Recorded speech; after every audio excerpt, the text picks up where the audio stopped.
He arrived on a bicycle, a simple old rusty bicycle, to his own wedding, and the crowd went silent for just 1 second before the laughter started. People pointed, people whispered. Someone pulled out their phone to record, and the bride's uncle said it loud enough for everyone to hear. What kind of man rides a bicycle to his own wedding? And the laughter got louder, but the groom just smiled.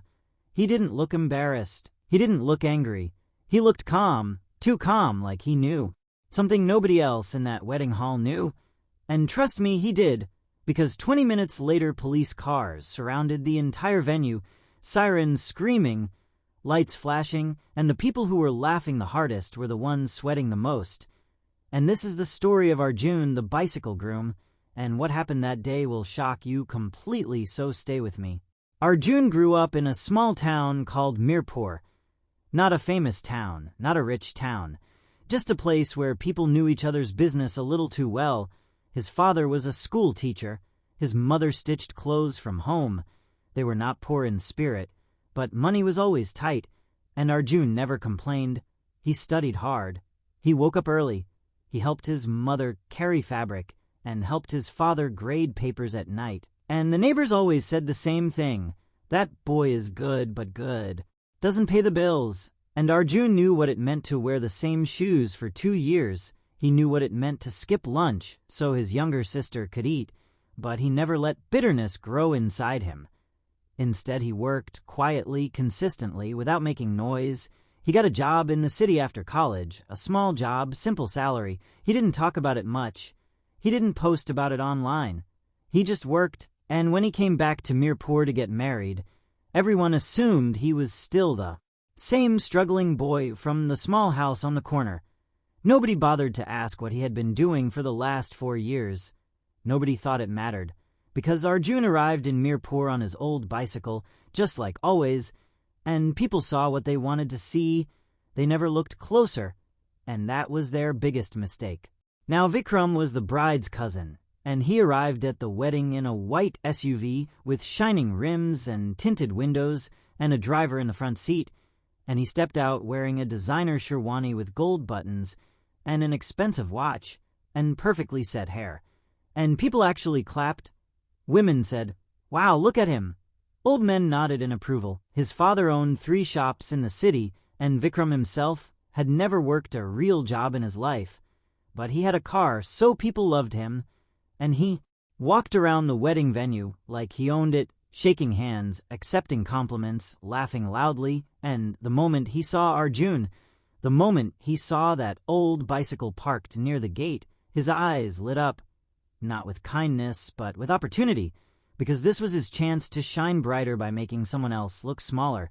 So he gathered his friends around him, whispered something, and they all looked at Arjun and laughed, and the bride's family noticed, and instead of defending Arjun, some of them joined in, and the bride's uncle walked over to the groom's side and said quietly, "Maybe your boy should have at least borrowed a car for today.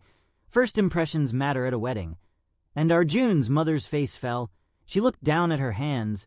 She had stitched the finest cloth for years, but in this room she felt invisible, and that was only the beginning. The wedding rituals began, but the mocking didn't stop, because Vikram was like a fire that keeps spreading, and every few minutes there was a new comment, a new joke. The groom's horse has 2 wheels. Laughter. Should we put flower garlands on the bicycle too? More laughter, and someone actually went and took a photo with the bicycle and posted it online with a laughing emoji. And Arjun's younger sister Priya walked up to him with red eyes and whispered, "Bia, let's just ignore them." And Arjun squeezed her hand and said softly, "I am ignoring them." And she asked, "Then why are you smiling?" And he didn't answer, but that smile never left his face. And then the bride's father, Mr. Rutten, pulled Arjun's father aside and said in a low but sharp voice, "I want to be honest with you. My family has concerns. Your son doesn't seem established. A bicycle, really." And Arjun's father straightened his back and said, "My son is more established than you know." And Mr. Rutten raised an eyebrow and asked meaning. And Arjun's father said, "You will understand soon." And Mr. Rutten walked away, thinking the old teacher was just saving face. while meanwhile Vikram found a new audience and stood in the center of the hall near the food tables talking loudly. I've seen everything at weddings, horses, elephants, even helicopters once. But a bicycle, this is a first. And the crowd around him laughed, and an elderly aunt wiped tears from her eyes. She was laughing so hard, and Arjun heard every word. He stood near the entrance, still calm, still smiling, but his eyes were watching carefully. Then came the moment that broke everything open, because the main ceremony was about to start. Everyone was seated. The pundit called for silence. And that's when Vikram stood up and raised his voice across the entire hall and said, "Before we start, I think we should give a special welcome to the groom." And people turned and smiled, thinking it was a nice gesture. But then Vikram continued, "After all, he traveled so far to be here today." Pause. All the way from the bicycle stand outside. And the hall exploded with laughter everywhere. People were slapping their knees. Some were covering their mouths, but still laughing. A child near the back mimicked riding a bicycle, and there was even more laughter. And Arjun's mother stood up suddenly. Her chair scraped loudly. Her face was trembling. She had spent weeks preparing for this day, saved money for her sari, borrowed jewelry from a neighbor, and now she was standing in a room full of people laughing at her son. Her hands shook, her lip quivered. She turned to leave, and Arjun reached out and gently caught her hand and said, "Ma," soft and steady, and she looked at him with her eyes full. And he said, "Sit down, please." And she said, "Arjun, these people." And he said, "Sit down," again with a smile, not a broken smile, but a knowing smile. And she sat, but the damage was done, and the humiliation hung in the air like smoke, and Vikram was still grinning, looking at Arjun directly like a challenge, like, "What are you going to do about it?" And Arjun looked back calm, steady, and then his phone buzzed, and he looked at the screen. His expression didn't change, but he typed one message, one short message, and put his phone back in his pocket, and nobody noticed except Priya, who saw his hands. And they weren't shaking, they were perfectly still. And she thought, what is happening? Something felt different about Arjun today. Not sad different, not angry different, but strange different. The kind of different that makes you feel like you're missing something. And Priya had noticed it since morning, because when they were getting ready, 3 different phone calls came for Arjun, and he stepped outside for each one and spoke quietly and professionally, like he was giving instructions to someone. And she had asked him, "Who keeps calling you Bia?" And he had just smiled and said, "Work things." And she said, "On your wedding day." And he said, "Some things can't wait," and left it at that. And now, inside the hall, Priya watched her brother's face, and he was not reacting to the insults. He was not embarrassed. He was not pretending to be okay. He actually was okay. And that scared her a little, because Arjun was never this calm under pressure. He used to get anxious even before exams, but today he sat in a room full of people mocking him, and he looked like the most relaxed person there.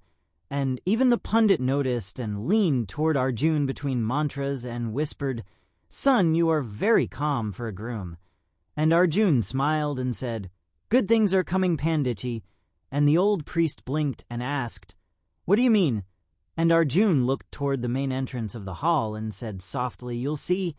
And the pundit looked at the entrance, and there was nothing there, and he turned back confused. But Arjun was already looking down at his hands, peaceful, waiting. Then it happened, because the doors of the wedding hall burst open, and not 1 police officer, not 2, but 4 police officers walked in with uniforms sharp and faces serious, and behind them 2 men in plain clothes, and the room went dead silent, every laugh, every whisper gone. And the senior officer scanned the room, and then walked directly to Vikram, and asked, "Are you Vikram Rattan?" And Vikram's face went pale, and he said, "Why, yes." And the officer said, "We have a warrant, financial fraud, real estate scam, 3 complaints filed in the city court." And gasps spread across the room like wildfire. And Vikram started, "This is a mistake." And the officer said, "Sir, please come with us." And Mr. Rattan rushed forward saying, "Officer, this is a wedding, you cannot." And the plainclothes officer held up a badge and said, "CBI, sir, Central Bureau of Investigation. We go where the case goes." And there were more gasps, and people were standing now, and some were backing away from Vikram. The same people who were laughing with him minutes ago were now creating distance. And then the second plainclothes officer walked over to Arjun and extended his hand and said, "Sir, sorry for the timing. You said to move today, the paperwork just cleared." And Arjun shook his hand and said, "You did the right thing." And the officer nodded respectfully and said, "Your team in Delhi confirmed everything this morning." And the room froze, and Mr. Rutten turned slowly and asked, What is happening?" And Arjun stood up calmly and said, "Mr. Rutten, I work with the Central Investigations Finance Division. I've been leading the task force on regional real estate fraud for 2 years." And there was silence, complete silence, and he continued, "Your nephew Vikram appeared in our investigation 6 months ago. Today was the day we had clearance to act." And he paused and said, "I chose to come on my bicycle today because I wanted to see who judges a man by what he rides and who looks at the man himself." And nobody laughed, not one person. Vikram was escorted out with shame on his face heavier than any chain, and he passed through the crowd that had cheered for him, but nobody moved toward him now. Nobody made eye contact, and the white SUV with the shining rims sat outside useless, just metal, and Mr. Rutten stood in the middle of the hall with trembling hands and turned to Arjun's father and said, "I didn't know." And Arjun's father looked at him quietly and said, "No, you didn't." And Mr. Rutten said, "I said things my family said." Things. And Arjun's father said, "Yes, they did." And Mr. Rutten said, "I'm sorry," with a cracked voice, and Arjun's father nodded slowly and said, "Apologies are a start." And the aunt who had laughed until she cried was now just crying, and the man who made the bicycle joke online was frantically deleting his post, and people who had moved their chairs away from Arjun's family were now pretending they had always been on the right side. But Arjun's mother sat straight, with her head high and no tears now, just quiet dignity, the same dignity she always had, and nobody had seen it before, but now they couldn't look away from it. And Arjun walked to her and bent down and said, "Ma, I told you to sit." And she laughed through her tears and said, "You knew this whole time." And he said, "I knew." And she asked, "Then why didn't you say something? Why let them mock us?" And he looked at her gently and said, "Because some lessons can't be taught, they have to be felt." The wedding continued, but the energy in the room was completely different now. The noise was gone, replaced by something quieter and deeper. And the bride, Mira, walked toward Arjun during a small break and said softly, "I want to say something." And he said, "You don't have to." And she said, "I do. When they were laughing, I was ashamed, not of you, of them, of myself for not speaking up sooner." And Arjun looked at her and said, "You stayed. That's what mattered." And she shook her head and said, "You shouldn't have had to go through that. Nobody should." And the old pundit who had heard everything looked up and folded his hands and smiled and said slowly, "Today I did not just see a wedding. I saw a man who had everything and chose to walk in simply. That is rare. That is real wealth." And Arjun's sister Priya was standing at the side crying, not sad tears, but the other kind, the kind that come when you realize your person is more incredible than you ever knew. And she walked over and hugged him right there in front of everyone and whispered, "I knew you were smart, Bia, but I didn't know you were this kind." And he asked, "Kind?" And she said, "You could have humiliated them back. You didn't." And Arjun held his sister close and said, "Humiliation is never the answer. Truth always arrives on time." And in that moment, that quiet, gentle moment, the entire room felt it, real respect, the kind that nobody can fake. Arjun rode home on his bicycle that night, with his new bride sitting sideways on the back laughing, and the night air was cool, and the streets were quiet, and he didn't need a car. He never did. And here is the lesson from today. The loudest person in the room is rarely the most powerful, and the man they laugh at, sometimes he's the one holding the entire story in his hands, because Arjun never tried to prove himself. He just waited for truth to speak, And truth always does. And now I wanna ask you something. Have you ever been judged unfairly because of how you looked or what you had? Drop your story in the comments below, because you might be surprised how many people feel exactly the same. And if this story moved you, share it with one person who needs to hear it today. And don't forget to subscribe, because more stories like this are coming every week right here.